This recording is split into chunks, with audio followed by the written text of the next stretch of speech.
Welcome to another episode of Angels, Positivity, and Love. Incredible experts the world over with amazing insights and amazing journeys, experiences, or great foundations. And from those foundations, they're helping others, serving others, sometimes directly, sometimes indirectly. We've got best-selling authors, we've got professors, we've got even a Delta Force operator, but healers from all over the world. Probably about 20, 30, 40 other categories. I'm not kidding. From athletics to philosophy to science. It's pretty incredible. Not every guest takes steps on the show towards the end. We at least blow a little bit of lit sage. When I remember to do this, I forgot once. But welcome to this show. It was 50 episodes in 2023. We're up to 3 shows a week in the middle of 2024. That's 162 shows already booked, should be fully taped by the middle of 2024. And we're basically almost wrapped up. And we're booking for 2025. So thank you for being here. Your support, though, is everything. Share this, mention it. We're kind of the only show where technically guests are at least doing this before the show, after the show, sometimes during the show, meeting angels, loving guides, or at least letting go and experiencing some more, we'll call it light or vibe, high vibes, energy. So back to the point of this show today, we have an incredible guest coming from Lawrence, Kansas. She's an international best-selling author. I'm not kidding, 20 books. She's been writing her entire life. She's in Travel and Leisure, CNN Travel, you name the publication, Tennis Magazine. She's got probably thousands of articles by now. On top of that, world traveler, mom, millionaire. And I'm only saying that in the way that she had a mantra or she set her intention early on where that was part of it and it came true. So I'd like to introduce Pam Grout. One of the books you may know is E Squared. I remember holding it in my hands when I lived in Austin, Texas at a bookstore, not just once, twice, but many times. And this is the cover of it on the audiobook side. She's got E Cubed since then. And again, there's 20 books. So Pam, it's fabulous to have you on the show. You've got just an incredible journey that you've traveled. Welcome to Angels, Positivity, and Love. Thank you. It's great to be here. Can you share with us a little bit of broad view, how your life has unfolded a little bit, some of the ups, some of the other stuff, and then also where has that brought you today and how are you helping others? Well, I've been very blessed in my life in that I pretty much always followed my passion. You grow up in a little town in Kansas and it's like, what are you able to see? But I always wanted to travel and I always wanted to write. My father was from Texas, my mom was from Michigan, so we would take a lot of car trips when I was a kid. So I was aware there was a big world out there. But by following, my passion, which is writing and traveling, I've been able to do all those things. And I have a TED talk out there, and I said, you might notice by my last name, I didn't grow up with a silver spoon in my mouth. So I had to come up with a whole different way to, do the things I wanted to do. So I came up with what I call creative capital. So, I've gone on to write 20 books, actually, I think 21 now. And I did travel writing for many, many, many years. I did 3 books for National Geographic. So it enabled me to travel everywhere. I mean, I've been to all the continents but Antarctica. But anyway, so I've been able to travel a lot. And as far as the spiritual side, my father was a Methodist minister. So I always grew up with a little bit of an idea of there was something bigger than us, so that was, it was from the very beginning, I believe that. Over the years, my viewpoint of what that bigger thing is has changed so much. It's not the way it was taught to me by the Methodist Church, which is what he was a minister in. I mean, he left the ministry when I was about 16. So anyway, so I was already on a different journey. By the time I got to college, to university, I was already, on a whole more metaphysical path. And again, I feel like part of the reason I've been able to be successful is naivety. I've always been able to say, I don't know. I don't know how to do this, but I do believe there's something bigger than me that can help me do this, whether it be traveling wherever it might be, whether it's, selling a book, whatever it might be. I've always known there were forces working with me. In fact, the biggest thing for me is not working against those forces. Those forces are always out there trying to love us, to guide us, to interact with us. I mean, that's always happening, but most of us block it because we have these ideas that we're separate, that the world is limited. So we have so many weird ideas. So the best thing that you can do is just say, I don't know. And so that is my number one mantra. I always say that, oh, the guy from Hogan's Hero, Colonel Schultz, and, uh, Sergeant Schultz, Sergeant, whoever the big guy was would come to him, oh, did you see those American POWs doing something? He'd go, I know nothing. So I say that all the time in a clipped German accent because that's really the truth. But I do know that I'm connected to this bigger thing and that it is here for my benefit, that it has my back. So I don't know if that really answers your question, but that's just a little introduction to my journey. Have there been some pivotal trips that have been as much for a project, work, writing assignment, research, and so on, as they have for your heart, for your own expansion, for your own appreciation? There's been something much deeper that you experienced, and you can relate that to us. Well, Egypt was one of those places. It's interesting you asked that question because people always ask me, what is your favorite place you've ever been? And as a travel writer, you cannot answer that because every place is so different. But as far as real spiritual type journeys, I would say Egypt was a real important one, as Peru. Um, but I don't know. Everyone's different, and I feel like I use my spiritual principles no matter where I go.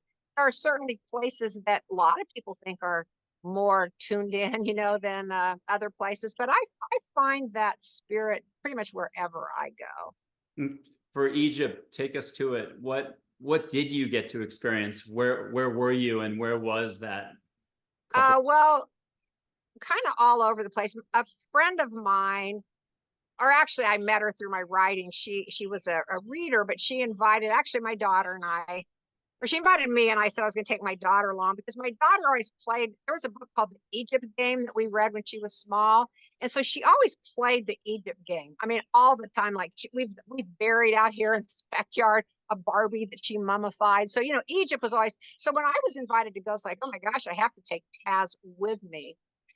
But we were able to visit so many places that a lot of people don't get to see because we had a particular guide. We were able to spend some time with, and now I can't think of the name of this. It's the god that has the cat face or whatever in a special place in Luxor.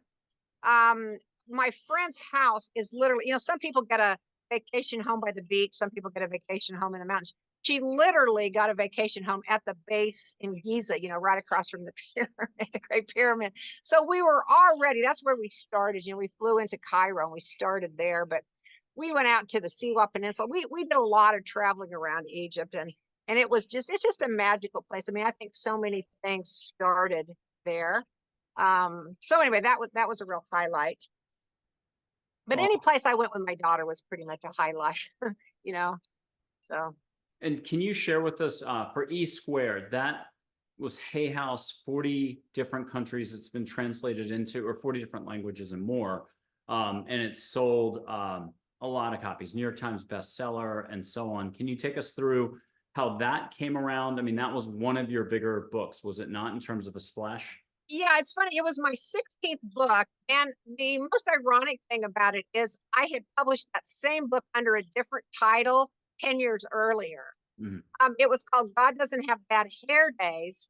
But it was the same idea, the experiments that you do to see if indeed these principles are true. Is it really true there's this force that has your back? Is it really true that you're interacting all the time with it? So I'd written it and had a different publisher, but nobody read it. It's kind of funny because my editor said, your book's so much like The Secret. It came out about the same time as the movie The Secret, not the book The Secret. She says, I don't understand it. But what they did is they hired a traditional Christian publisher because the name God was in it. I mean, a publicist, not the publisher, the publicist. So she was, anyway. But I think the timing was perfect for me because by the time I repackaged it and sent it to Hay House as E Squared, my daughter was off to college, and I think had the book taken off in its first form, and it really was basically the same book. But it came, Hay House bought it for kind of a measly sum. My daughter was starting college, and it just took off like a bottle rocket. I mean, it just became this huge hit.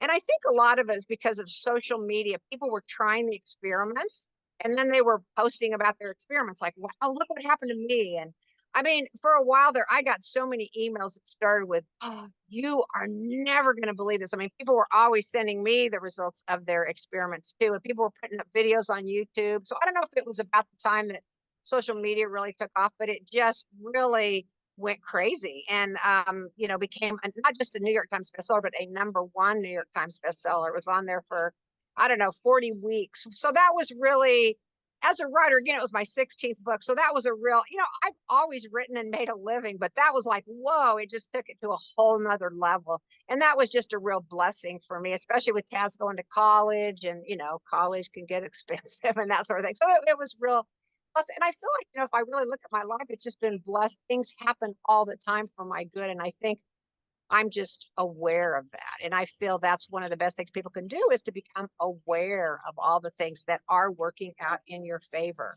So, Well, yeah. in 12 years of doing what I do, which I did not expect to do, I didn't get hit by lightning, but I help people get a direct experience. I would say there are two things I've learned, or three. One, love is the fabric of the universe. I'm going to tackle that with you last and see if you like that. The second would be, I can barely remember anything. Where you put your focus is where you put your focus. And the third is how you spend your energy is how you spend it. So hopefully nothing too shocking and nothing that anyone can really pick a bone about, do contention over. Can you share with us how, again, it's developing that awareness, like a little less thinking, a little less knowing, like you said, the knowing that precludes possibility. Can you talk to us about, being up here versus being awareness, timelessness, limitless, lots of love, lots of kindness? Right. I loved, I think that's maybe your tagline, move out of your head and into your heart, or maybe, I don't know, maybe you just wrote that to me, but I do love that. And I think that's so important. And kind of those blocks that I was talking about, that all comes from the head. That all comes from the lessons the culture teaches us, that you need to be afraid. Again, you're limited, you're separate. So you need to always be looking out for yourself. You need to always be worrying. And that just completely blocks it. But when you get down into your heart, you feel that connection that you have with everything. Like I'm sitting out here, I feel a connection with my trees. I mean, I feel like they're some of my best friends. So there's this incredible connection that happens when you move into your heart. I heard somebody say like 18-inch journey from your head to your heart or whatever it is. It's like, yeah, that's really the most important journey you can ever take. Forget Egypt and Peru and all the other places. Take that journey, and that's the journey that matters. And for some of us, it's not even going to be this lifetime. We're shut tight like an oyster just because a lot of stuff happened to us, and it's a lot safer to stay up here. But maybe just 10 or 20 years of a delay, not a whole lifetime. Okay, talk to us about, where have you been getting your book ideas from? Has it changed over time to, like, how do you ascribe that flow? Is it a creative flow? Is it kind of from above, love and above, the universe? Do you have muses? Like, who are you going to blame for all this success? Well, I know for a fact that the best writing always comes from outside of ourselves, with that connection with the heart. And I think any writer will tell you that they know that, like Mozart, he definitely wasn't making that stuff up himself. That if there's something bigger than us, and if we allow that to happen, that's where the book ideas come. I mean, there were certain times, again, I'm making a living. I was a single mom. I might have taken a book that was offered to me. People would offer me books. Like when National Geographic came to me to write those 3 books, I was more than happy to do it. I was thrilled to do it. But you know what I mean? Not all of them were my ideas. But what I found as a writer is that anything you write about, because I mean, I've written, thousands of magazine articles, and I wrote for a newspaper. So I've done a lot of different writing. So you get assignments that maybe wouldn't have been what you thought you wanted to write about. But when you're talking to someone that loves it, that has that heart connection with it, that is doing it out of passion, whatever topic it is becomes interesting. So I feel blessed that I get to meet, especially when I was interviewing people and, writing, bios about different people, or, just like for some of the women's magazines that I used to write for, I'm talking to the people that love what they do, and so that alone made it fun, to talk to those people and to learn about those things. So my ideas, the ones that, like the bestseller book, again, like I said, I had that idea 10 years before it actually came out, became a bestseller. But the idea behind E Squared, and it was just that there's a lot of principles that a lot of us know. I mean, our thoughts create reality. We're connected this. I mean, we've been hearing this, back in the Bible, ask and ye shall receive. I mean, this is like stuff we've known forever. But until you see it with your own two eyes, there's still a little bit of doubt. So I crafted these experiments so people could say, wow, this is true. And I made them 48 hours because, oh, yeah, someday I will write a book or someday I will, whatever it might be. Well, you can keep putting that someday off forever. But if you do these experiments 48 hours, then you can't miss it, because you're expecting that. You're looking for that. We get whatever we look for. That is a fact of life. But most of us are looking for things that make us unhappy. So I know there are a bunch of Hollywood movies that refer to someday or one day. I know Night and Day with Tom Cruise is one of those. There's a few others where, again, someday, one day means it's not going to come. It's not going to happen. You're putting it off. I guess the here and now, time is always now. Time is now. Just do it, like the Nike bumper sticker. Can you talk to us about how now is always the occasion, being here? There is so much available in every now. Everything anybody could ever want is right in the now. And that is where I try to put my focus. That's where the love can pour through. That's like opening a portal to everything in the now. So it's very, very important. In fact, that's what's when you're in the head as opposed to the now, that's when all the past stuff comes in and all the worrying about the future comes in. So the now, that doesn't exist. None of those things exist. Just the pure love and heart exists in the now. Okay, I love Christmas Carol. It's a 79-page book or so, depending on which edition you get. Great movies, many different types, black and white, animated. It doesn't matter what you watch. We all know Scrooge, though, as the mean character at the beginning, who's down to dental floss for his connection to life. But we forget that at the end of the quick short story, in which his transformation is maybe only 30 seconds of our time, a lot of dream time, Aboriginal dream time stuff, whatever you want to call it, a lucid dream. A lot of ghosts, though, from Christmas past, present, and future visit him. By the end of the story, he's a big joy bringer. Still does great business. His field, if you want to call it a magnetic field, energy field, charismatic, charisma, it's out. And he's friendly. And people actually want to talk to him. They'll cross the street to come say hi. He stops, takes the time. He fully listens. He's aware. He's here. So we don't give old man Scrooge very much credit, but that's all of us, the pendulum swinging daily. Can you share with us how you've evolved over the decades from maybe hustle and bustle up here to breathing more, allowing more, and knowing that that flow exists, and just trusting the currents more? Well, I've been a student of A Course in Miracles for a long time, like way before I even had Taz. And it's kind of a heady book, but what it points to, what it leads to is exactly what you're talking about. So I had sort of an interesting journey, again, because I came from more of a fundamentalist type belief system. But the good part about that is I really recognize, I was always told that miracles happen, So Course in Miracles talks about miracles and, again, recognizing miracles. And it says right in there that if miracles aren't happening on the daily, you're focusing on the wrong things. So I would say my journey, it wasn't like a lot of people want this. Oh, one day you were this and one day you were that. That didn't happen for me. Some people have that, like they have a near-death experience, or I don't know, any number of things that just like that change them. Mine's been a slow, kind of continuing journey, I would say. Partly committed to my art and being committed to my creativity and being committed to my spiritual practice. And so little by little, as I peel the onion, I get closer to the heart of the matter, the now. That's where I want to be, where I want to spend all my time. And back to love is the fabric of the universe. Is that an okay statement? Do you have a better, sparklier, more shiny way to say it? Oh, I love that. Love is the fabric of the universe. That's perfect. Okay. And now angels. I mean, it happens to be part of the name of the show, and I'll cover the positivity part. I'll argue that what am I going to argue? Positivity is abundance. How about that? And then everything else, like the abundance that we think about up here, flows from if you're here and you're being positive or optimistic or allowing with a capital A to try to hedge a little so that everybody can kind of get under that umbrella.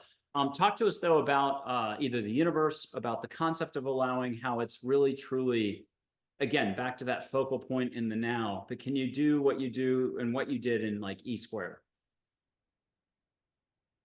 Well, I'm not quite sure what you're asking. As far as positivity, I think that's kind of a loaded word.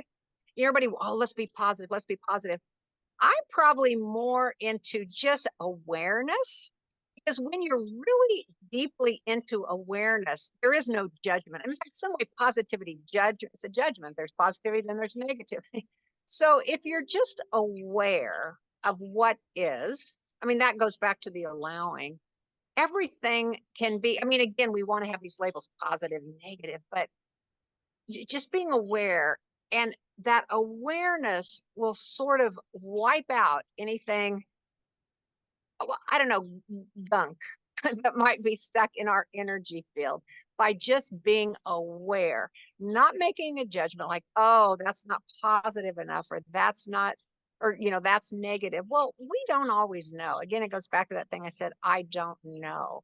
My only thing I can know is to just allow and be aware and just notice whatever it might be. Now, if you had something happen in life you can't explain, it falls under the miracle category. It might have been an angel, one form or another, where you look back and you're like, wow, or you're glad it happened, or you still today draw like, this may be too cliche. You draw strength from it. You have a great memory of it. You're like, wow, it's just a little bit of inspiration for you. Can you share one of those moments? Well, I'd say the thing that's happening for me now that's really amazing, my daughter passed 1 week after her 25th birthday. She had a cerebral aneurysm and just boom, was, gone. And it was just such a huge, huge shock. And about 5 or 6 months later, we had this game we used to always play. We had a lot. It was just her and me. We were a little team, And not that it takes a village to raise a child. I have so many friends, partners, various people that have helped me. I don't mean to say it's just her and me, but we had a certain bond. And one of the games that we played is, it sounds silly. We would just, whoever would say hedgehog to the other one, the first of every month, would get would have a good month. That was just a little game. So when she got to college, she's up studying until midnight. So she always would say hedgehog first, first of the month. She moved to Spain after college, same thing. She's 7 hours earlier, hedgehog. Well, about 5 or 6 months after she passed, a hedgehog came to my awareness on the first of the month. And I'm thinking it probably did it even before that, but I was, okay enough to notice it. From that point on, and this has been 5.5 years, every first of the month, I get some kind of hedgehog. And I'll tell you the weirdest ones. Well, there's been so many that are just so miraculous, but I was having surgery on February 1st, a couple years ago. And all day I was anesthetized. I was like, how is Taz going to get a hedgehog to me? So, this, that wasn't my priority that day. I was, having my hip replaced actually. So anyway, we come home from the hospital that day. It was one of those in and out kind of things. And waiting for me on my doorstep was a box of chocolates shaped like hedgehogs and a little hedgehog toy. And this is the day that I had surgery. It's like, oh, and it was sent to me by a reader from Canada that had no, you can't make this stuff up. Amazing things. Okay, so today doesn't happen to be the first, but I've been interviewed by people on Zoom, and a hedgehog will walk by their window. So if it happens to be the first, just really strange things. I was in Mexico one summer, and I think it was July 1st or August 1st or whatever it was. And some woman said, hey, could you stop by my house? And she handed me this sweater with a hedgehog on it. So, it goes on, these signs that I guess what it confirms is that we don't understand the universe. Again, that we try to understand it. We try to pretend we know what's going on, but it's so much bigger than what we think. So that has been meaningful to me because it keeps me connected to my daughter. I feel connected to her in many other ways, but that is just a real easy confirmation that I get the first of every month that she's saying, "Hey, I'm still around." Yeah, I'm still saying hedgehog to you each month. So anyway, and maybe we started doing that when she was in junior high. Just as, I mean, who knows why we came up with that silly little game, Mm. because she knew this was going to happen, and this was a way for us to, stay in touch. I love it. Are you ready for some sage? It's sort of the quintessential act that we do on the show. I light some sage in Texas. You get to catch it in Kansas. That's not far away for this to travel. But the odd thing is, if it's 2028, 2030, someone's watching this and now it's in the millions for the count. So please subscribe, comment, like, obviously enjoy, and share this with other people, especially comments that Pam has made that you can relate to, respond to in a positive, fantastic fashion. Get those notes going. That boosts the visibility for other people to catch the show. I'm going to light some sage. You can catch it through 2 screens wherever you are in the world. I've done it as a guest on about 60 shows in the last couple of years. And this is to Australia, Canada. There's no time and space quite the way you know. And you know this from other parts of your life. Back when the old phones existed, you could call someone, they're calling you, and you'd hit each other at the same time on the line. And that was crazy.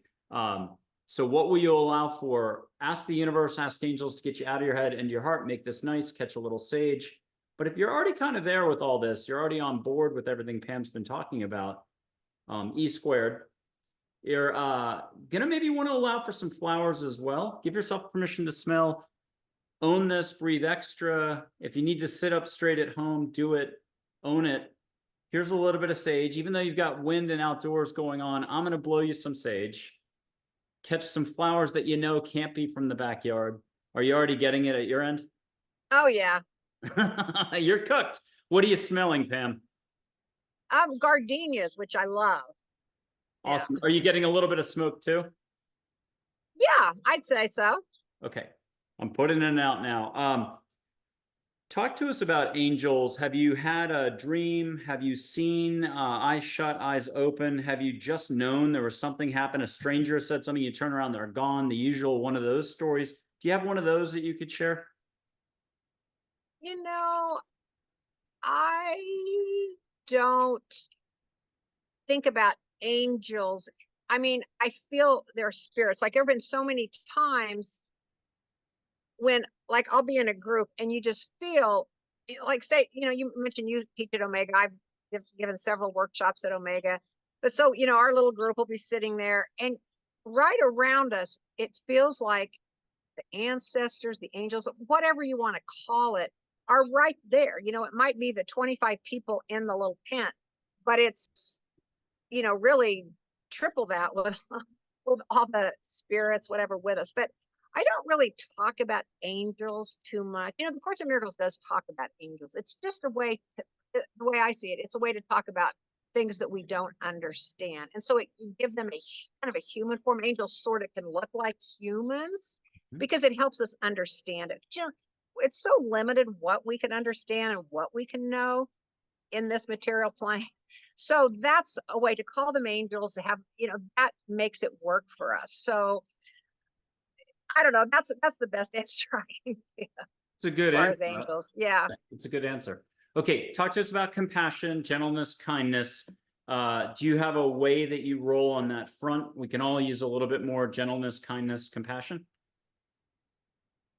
Well, I think that is the most important thing that we can do. Above all else, be kind. We can always be kind. We can't always, I don't know, win the Indy 500, but we can always be kind. That is the capability every human has. And to look at each other, I mean, because every person that we see, every person that comes into our path, they're us. We are all one. So in the Course in Miracles, it says, whatever you give to another person, you're giving to yourself. So if for no other reason than you want kindness for yourself, that alone is reason to be kind. So yes, I think that is a super important thing. Well, I'm going to read a quick passage from a little book called Listening to Angels.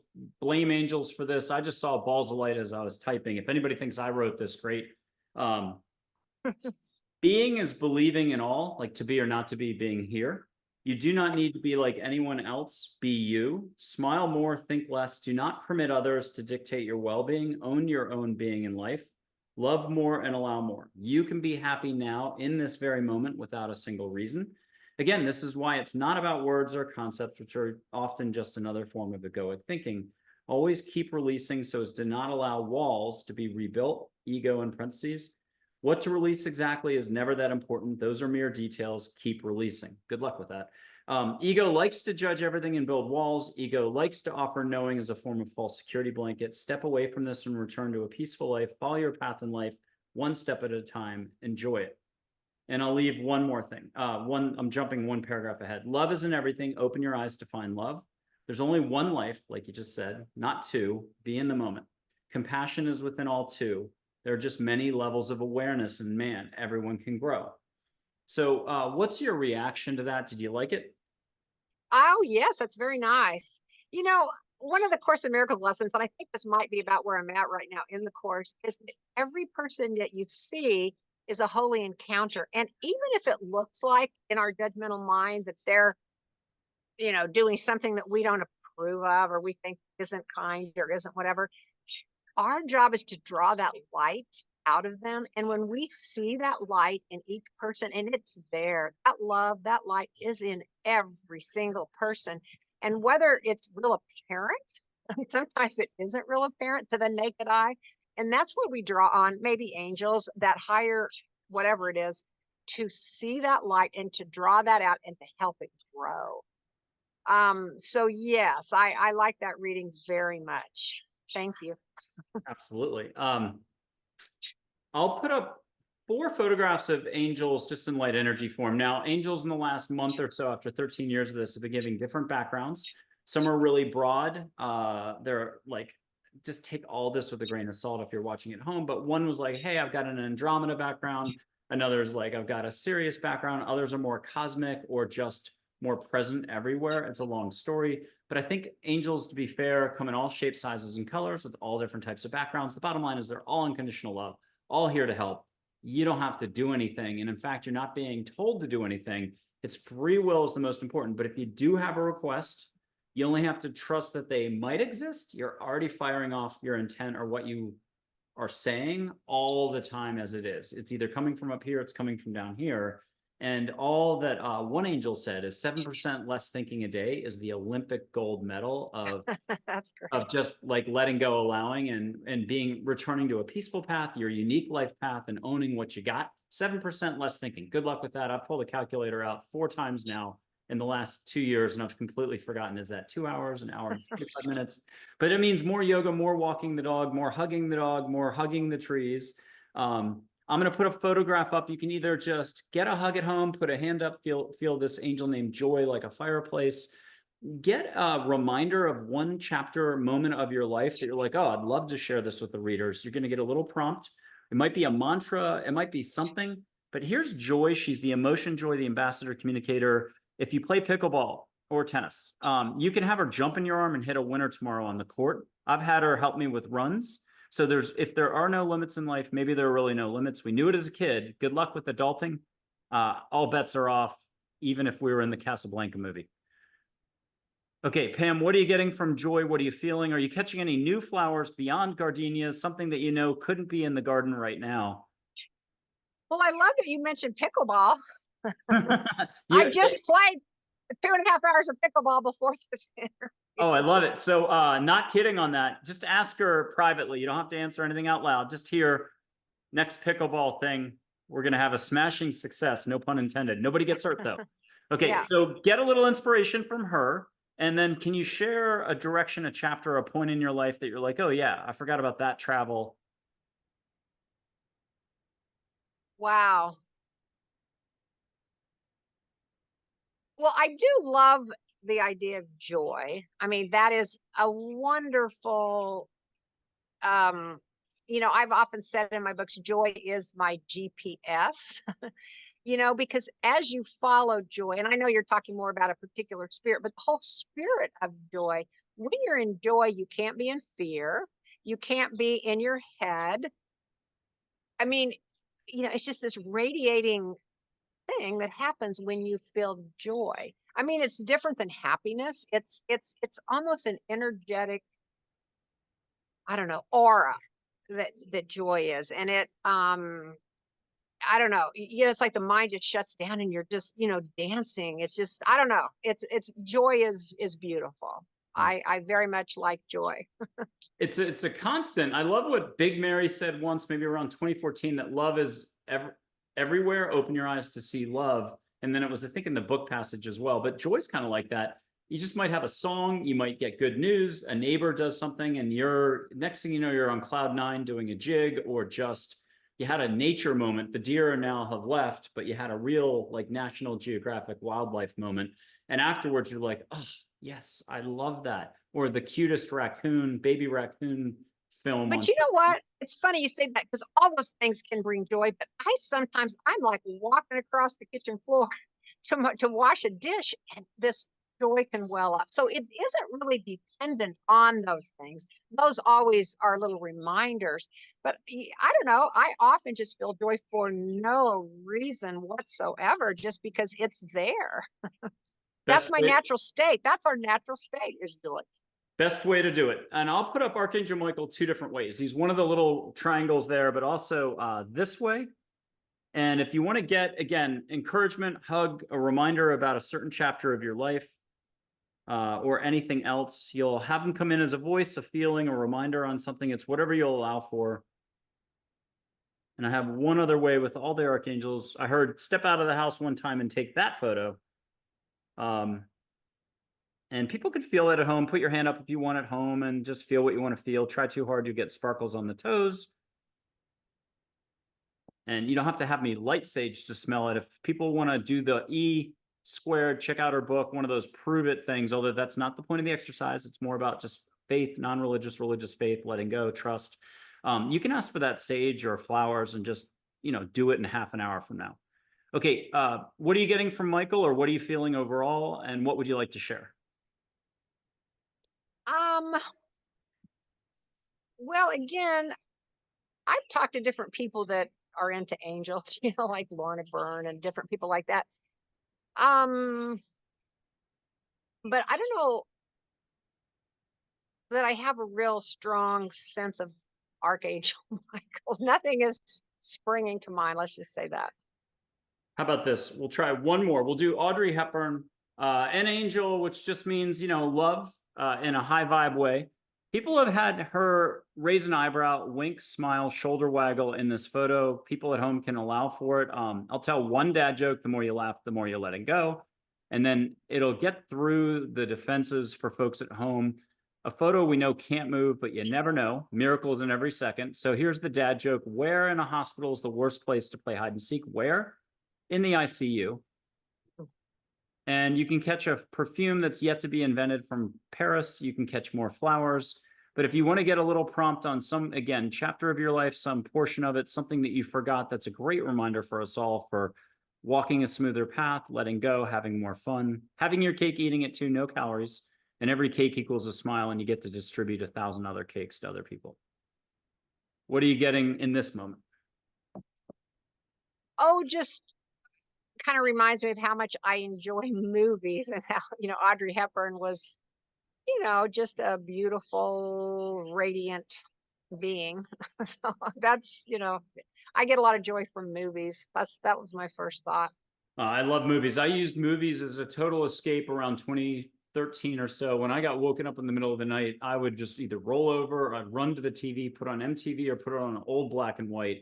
But it would still either be like hello, hello, hello, I just came by to say hello song with those lyrics, or it'd be an angel movie of all things. So good luck trying to explain how the universe works and what it means to pay attention and so on. Would you like to just share a couple more reminders for us all that it's far easier than we think it is, because this isn't about thinking? Well, I wrote a blog post once. I might have put this even in my book, but those little easy buttons that you get at Staples. I have what I call my possibility posses, and one of the people in there bought us all one of those. And so I've got it sitting, I guess, on my desk, and just that was easy because again, if we expect it to be hard, that's what it will be. So thinking, like I have a friend who always says smooth and easy, and that's that's an important thing. It can be easy. We're so convinced that it can't be easy. That's the training that we get, that you have, that it's really hard. Everything's hard. You have to put your nose to the grindstone, but it can be easier than we allow it to be. So I like joy and ease, smooth and easy. Well, someone once said to me, slow and easy wins the race. I like that as a reminder. Don't try so much up here. Let the universe get a little involved and so on. You'll be surprised. Right. Uh, Not a little, fully involved. Can you share with us about your daughter just a little bit? What have, I don't want to call them lessons or reminders or anything like that, but what have you drawn from the experience? What do you carry with you today as a result of that? And then we'll wrap up the interview. Okay, yeah, my guest is actually, I hear her in the house. So I was, not expected to, I was this travel writer. I was jetting around all over the world. So when I became pregnant, it was kind of a big surprise to me. So, in fact, a lot of my, relatives were like, what? You're going to have a baby?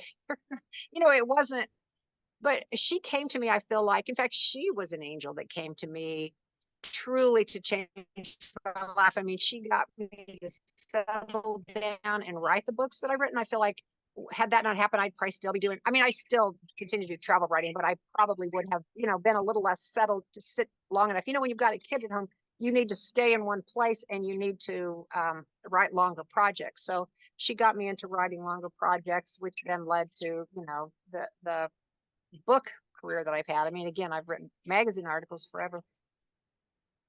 But she changed my life in every single way. As somebody gave me the advice when I was pregnant, they said, rather than try to get your kid to go at your pace, because I think a lot of parents do that. Oh, hurry up, get your shoes on. We got to go. We got to go.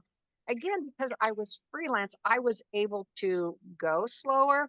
And, with a child, I mean, they're out there pointing at every ladybug. They're just in wonder.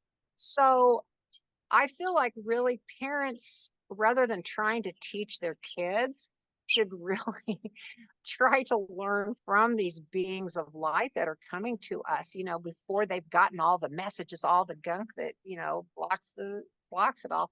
So by having her, it totally slowed me down. It totally opened my heart in a different way. And it was really the most beautiful gift I've ever received. Now, I still haven't gotten to the place where I can say that then she left is a good gift. That I would say definitely is not. But anyway, I can see the connection and I can see where it expands the possible, it expands what I believe about the world, even though I already believed, so much of this anyway. But it's like, okay, the rubber meets the road. Can you really stay connected? Can you still feel her presence? So it is, I guess, I don't know, it is our goal in life to keep expanding. It provided, a new means for me to expand and grow, I suppose.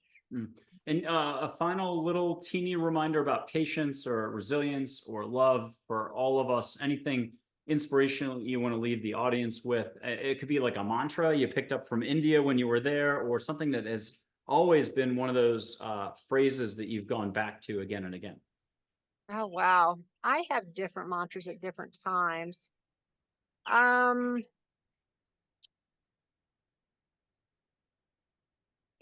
guess, I would suggest people try to connect to, to that higher part of themselves that loves them unconditionally. That there is a part of all of us that does love us unconditionally, and to really focus on that. And it's so important to know that you're loved unconditionally, because as long as you feel there's some little part of you that isn't quite right, or some little part of you that needs improvement, the full love of God cannot get through. The love of you, or whatever you want to call it, cannot get through. So unconditional love. That's awesome. Pam Grout, thank you very much for being on Angels, Positivity, and Love. It was a total treat to have you on. Yeah, thank you for having me. Yay.